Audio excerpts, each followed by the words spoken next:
here on the Rich Eisen Show. One of the good guys in this business, and from Showtime now, as opposed to the worldwide leader when we hung out back in the day. He is Al Bernstein. Good to see you, Al. Great to be here. Your studios are so fantastic. Thank you. It's great to be here. You normally listening on our I listen Vegas on affiliate. Yeah, KBAD 920. So I'm more of a listener. I don't get to see it on television. So now here, I do, of course, have seen it, but it's all good, Al. But I don't get to see the whole grandeur of it.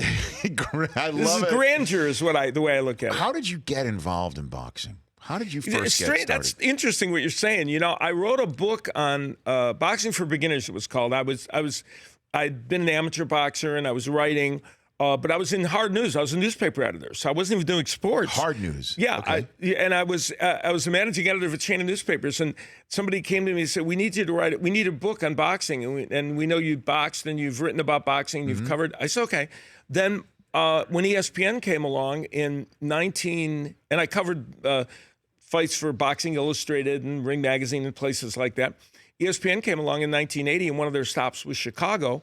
And they on one of the broadcasts, Tommy Hearns was struggling with somebody. He was broadcasting. They said, "Could you sit in here?"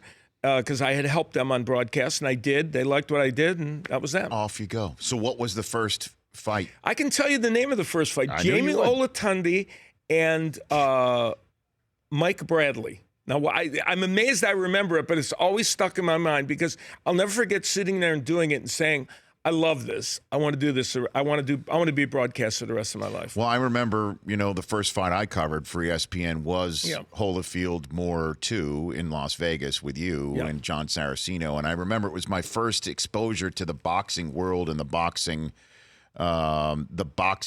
media world. And I just remember sitting there, and I'm like, wow, that is Bert Sugar over there, just sitting right with his hat. What's your best Bert Sugar story? Oh, gosh. Well, me? First of all, Bert Sugar, and you saw him in all those outfits. Bert Sugar was responsible for the murder of 1,000 drapes. He would wear these pants that looked like they were the drapes from Sound of Music. Remember when she made the drapes into things for the kids? And he had the hat.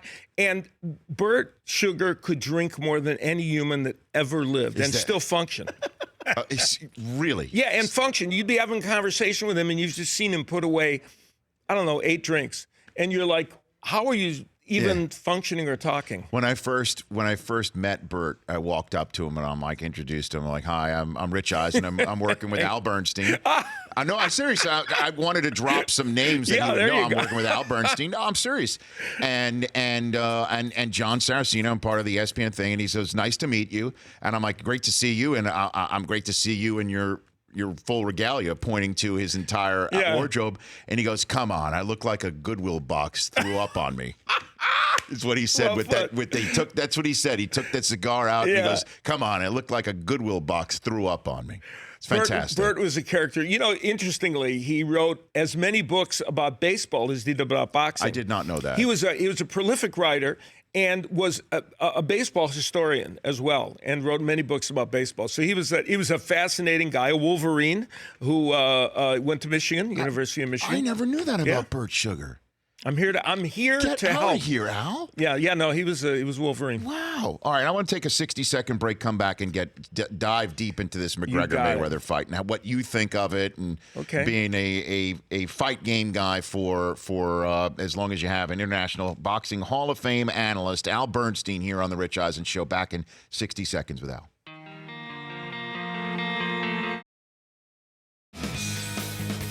Welcome back to the Rich Eisen Show. He is going to be ringside in 9 days for Floyd Mayweather and Conor McGregor on the Showtime pay-per-view event. And again, buy early, avoid the rush on fight day. Showtime wants you to know you can get it for $89.95 in standard def, $10 more for high def at 9 Eastern Time, 6 Pacific on that day, August 26th. Good to see you again for a second segment.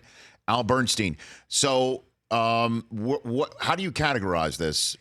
Are you in the purist freak show end of things, or what do you think of this fight? Here's the thing about this. In most times, a boxing or MMA match, the way the genesis of them is somebody, the promoter or whoever, says, "Oh, that looks really attractive. Let's put that out there for people."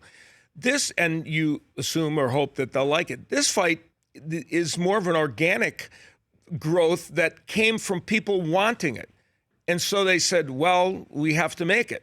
And the two principals, obviously, it's happening because the two principals have a larger-than-life persona and have this huge followings. And so the fight kind of came together organically. And it is a spectacle. There's no question about that. It's an event. It's a one-off. It's something that is happening because people are curious to see it happen. So, my feeling is, and now it's taken on a life of its own, and as a sporting event, it's providing some interesting things. And you made an interesting point earlier when we were doing some things. You were saying that they will touch 8-ounce gloves. Yes. The Nevada Athletic Commission made a one-time waiver, that they can fight with 8-ounce gloves instead of 10-ounce gloves. And that was partially a nod to Conor McGregor, because he's used to fighting with 4-ounce gloves in MMA. So we'll see if that gives him a help. Well, will it? What do you think? Some people theorize the other way, that Mayweather, who's not a huge puncher, will benefit more from having the 8-ounce gloves. I think at the end of the day, if I was McGregor, I'd want the 8-ounce gloves. So, he tweeted out thanks to the authorities in Nevada for treating him fairly, is the way he put it. We yesterday. So we know how he feels about it. Yeah. And there are a couple of things about this fight from his standpoint. Mayweather's fighting at 154 pounds for only the third time in his career. McGregor's fought at the 155-pound weight that MMA has 10 times. He'll be the bigger, stronger man. And, of course, Mayweather's coming back after a 2-year layoff at age 40. And Mayweather came back effectively early in his career from 2-year layoffs and was very sharp, but 40 years old. So those are the things that McGregor's kind of pinning his hopes on. Al Bernstein here on the Rich Eisen Show. And I know you cannot make a prediction. You are sitting ringside. Yeah, I like not to do that. No, I know that. Look, Al, we go way back. I understand how you are and what makes you tick. However, being in the seat in which I'm residing right now, I must then take the back door, if you will, and play the fill-in-the-blank will win if game with you. Which I'm happy to play. Okay, Floyd Mayweather will win Even if there are no parting gifts, I'm happy to play. There are no parting gifts. Doggone it. Not even... Can I take back what I said about this beautiful studio? Not even Z-Brick or Turtle Wax. Those are the old Prices Right parting gifts. Turtle Wax for your car. Go ahead. Sure. Lee press-on nails is another great parting gift from back in the day. Wow. So Floyd Mayweather will win if... Yeah, Floyd Mayweather, I think, will win if he can take McGregor into deep waters. And by that, I mean McGregor has never been on his feet in a match. MMA fights are 5 rounds and 5 minutes, and you don't stand the whole time always. If he takes him into the 7th round, that'll be longer than McGregor's ever been on his feet fighting. And McGregor has been known to have some stamina issues in the MMA matches, although it's a little different. And so I think Mayweather needs to take him into those middle and late rounds where he can try to drown him with his hand speed and combinations. And I think that's his path to victory. So McGregor will win if McGregor will win. I did one of my videos with Pat Miletich, who's a famous MMA champion from days gone by and a great broadcaster on MMA on Access TV. And he was making the point, which is I subscribe to, but he put it this way. He said, Conor McGregor has to fight a dirty fight barely within the rules. In other words, be rough with Mayweather. Now, when Mayweather's had problems, like when Marcos Maidana fought Floyd Mayweather and a couple fights ago, in their first fight, which I thought was a draw, Maidana was able to get inside, rough up Floyd, push him on the ropes, land a lot of punches, make it a messy fight. Earlier in his career, Jose Luis Castillo did the same thing to him, and I thought actually won one of their 2 fights. So McGregor needs to be physical with him, use the fact that he's going to be the bigger, stronger man. He's used to fighting at this weight, and rough him up as much as he can. And then the other thing he's hoping for, he's got a really good left hand. Can he land that punch, and will he hurt Mayweather with it? And so that's the way he does it. Of course, bring the attitude of how he spelled out his pinstripes on his suit as well. Have you ever seen anything like that? No, that was in your illustrious career. That was completely new. The worst job of anybody during those press events probably was somebody that was working for, I don't know, the Hallmark Channel, trying to get sound bites from, sound bites from that press. They wouldn't have had much to use. It was interesting. Al Bernstein here on the Rich Eisen Show. You got a question for him? Al. You look at Floyd's career, the 49-0. One of the big criticisms is he kind of ducked guys when they were at their peak, but he does have the 0. So what would a loss do for Floyd's legacy here? Yeah, well, it's interesting, and the additional bigger question is, how does a result of this affect either sport? For boxing, well, for Floyd Mayweather, legacy-wise, it's difficult because even at age 40, you don't want to lose to somebody. But I think at the end of the day, it won't ruin what he's done in boxing. I just think people will look at it like he's 40 years old, he came back after a 2-year layoff and he wasn't sharp or whatever, though he will take a hit. Interestingly, the question is, what impact will it have on boxing if that were to happen? If a guy that has only had amateur fights is able to come in and beat somebody who, even with the layoff and the age, is acknowledged as the supreme fighter in the sport, what is, and I would go back to when Virginia Wade beat Bobby Riggs in the tennis match, right? Billie Jean King had to come back to beat Bobby Riggs for the honor of tennis. Well, in some odd way, boxing could be in that position. I think the pressure's on Mayweather. McGregor has absolutely no pressure here. Anything other than a first-round knockout in which he gets just teak flattened in a minute and a half, everything he does well in this fight will be gravy for him and gravy for the UFC. I'm trying to figure out, is McGregor the Billie Jean King in that analogy, or is Well, I would say McGregor is Bobby Riggs. Okay. Yeah, and then Virginia Wade is Mayweather. Okay. Did you ever think anyone would come here and compare Virginia Wade to Well, that's because you're the Renaissance man. That's why you could do that. A couple more minutes here with Al Bernstein in studio on the Rich Eisen Show. What's with Paulie Malignaggi, your colleague on Showtime? What is happening there, do you think? Is he aiming for a fight with Conor McGregor, do you think? Or is he Paulie is a very aggrieved? passionate guy, and I think he went there feeling that he could, just was going to be helpful, and then things got out of hand. Well, what got out of hand? I haven't talked to Paulie since, believe it or not, since all that happened. Mm-hmm. So, is this the part where I can take the Fifth Amendment, or well, no, it's funny. Possibly phone a friend? Which would be the best thing? Is Paulie the friend? If he's the friend, you want me to make that phone call? Yes, 1,000%. Yes. Well, look, we had Brendan Schaub in that seat just a couple weeks ago, and again, he was conflicted as well because he likes Paul just like you do. And I don't know all the details about what. But happened it just seems to me that this is either a legitimately aggrieved guy, B, somebody who didn't realize that he was the Washington Generals to the Globetrotter. Also a good pop culture reference. The Globetrotter named McGregor. Yeah. And C, that this is a Dana White concoction to get a fight between these two guys should McGregor do what most people expect, and that is to lose to Mayweather. It could be any of the above. Right. That's true. I mean, it really could be. And honestly, I don't know because I haven't spoken with him, but here's the thing it did do.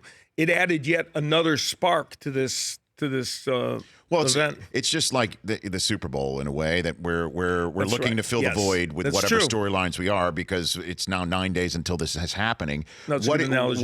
What did you make of Robert Byrd being named as the ref? Also a great question. Certainly, since you point out that McGregor needs to fight a dirty fight within the rules, essentially. That's a terrific question. And Robert Byrd is a very experienced referee who he's done one Mayweather fight in recent years. His fight with Robert Guerrero. That one was an easy one to ref. Guerrero, there wasn't not easy, but there wasn't a lot of extra activity. And there, Kenny Bayless, who refereed the second Maidana fight, received some criticism because he talked about how he was thinking about making sure Maidana didn't do things from the first fight, even before he did them. And he took some criticism because of that. And Kenny's a very fine referee. So Robert Byrd's going to be a central character in this fight, and both sides agreed on him. And he's a very fine official, but he's going to be really scrutinized. Does he let McGregor even work inside? How much does he allow? How much does he warn him? He's going to be an important figure in this. Okay. Are you wearing a tuxedo for the fight?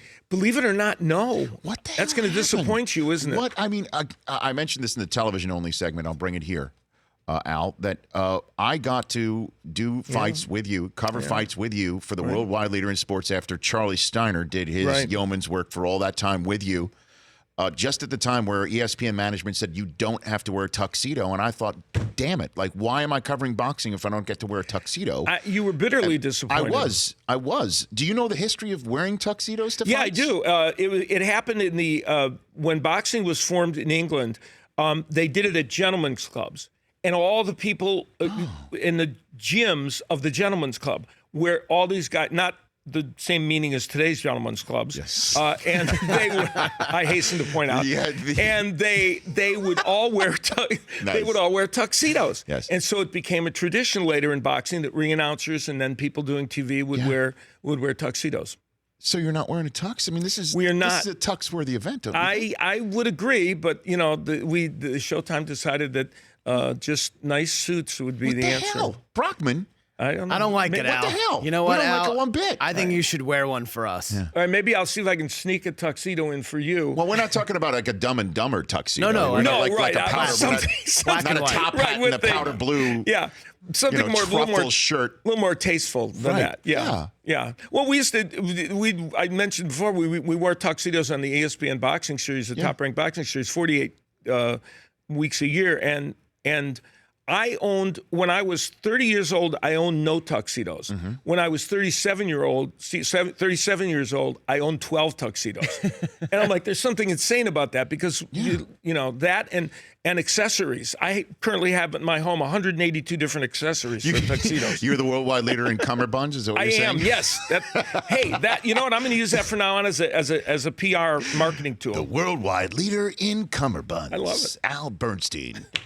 Check out again. Buy early, avoid the rush on fight day. $89.95 for standard def, $99.95 for high def. The start time of the pay-per-view event in 9 days is 9 Eastern time. It's going to be crazy. It's going to be a spectacle. I can't wait to watch it. Love seeing you. Don't be a stranger, Al Bernstein. I'll come back anytime you want. Will you please? Yeah, absolutely. I really enjoy it. And thanks for listening to us in Vegas, man. Yes, I'm a staunch listener. Okay. Al Bernstein here. John Smoltz still to come. It is De Niro's 74th birthday. We'll go down his filmography in a wormhole, which we love. That's coming up. Still to come. The Rich Eisen Show. Weekdays at noon Eastern on radio stations across the country and audience. If you like that video, be sure to download our app. And I'll be sure to move Week 6 games to Saturday for that wedding you have to go to.